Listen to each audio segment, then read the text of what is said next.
Cette actualité vous est présentée en collaboration avec Cryptost Academy. Ayez un temps d'avance sur le marché crypto en rejoignant notre communauté premium.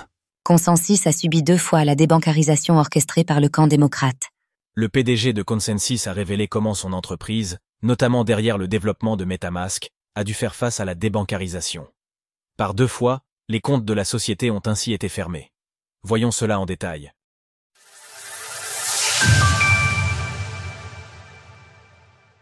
Le PDG de Consensus raconte avoir fait face à la débancarisation.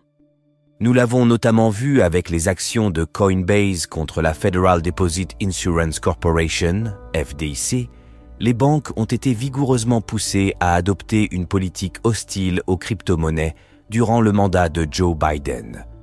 À son tour, Joseph Lubin, le cofondateur et PDG de Consensus, a révélé que le développeur de MetaMask a été victime à 2 reprises de la débancarisation. Dans des propos rapportés par nos confrères de CoinDesk, l'intéressé révèle ainsi les dessous de CE qui est baptisé l'opération Choc.point 2,00 par l'écosystème, en référence à la première opération initiée par l'administration Obama en 2013 contre les prêteurs sur salaire et les sociétés vendant des armes à feu. Par exemple, Joseph Lubin rapporte qu'après la victoire de Donald Trump, une banque, qui avait à la fois fermé son compte personnel et celui de l'entreprise par le passé, a proposé à un employé du service financier l'inviter à un match de basket. Plus encore, l'entrepreneur raconte comment une autre banque aurait également subi des pressions pour clôturer le compte de la société. La banque nous a indiqué qu'elle subissait beaucoup de pressions pour fermer notre compte, une entreprise de 7 milliards de dollars qui a toujours été un excellent client pour elle. En gros, ils ont dit « Nous vous aimons bien, nous ne voulons pas faire ça.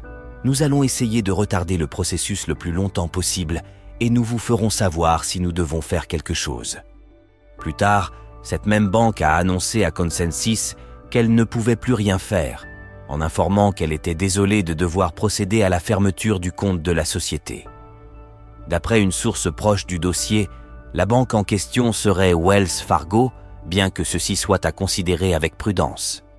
Alors que de plus en plus de témoignages concordent dans le sens d'une opération Choc.point 2,00 menée à l'encontre de l'écosystème des crypto-monnaies aux États-Unis, nous pourrions bien avoir d'autres révélations similaires au fur et à mesure que les langues se délient. Retrouvez toutes les actualités crypto sur le site cryptost.fr.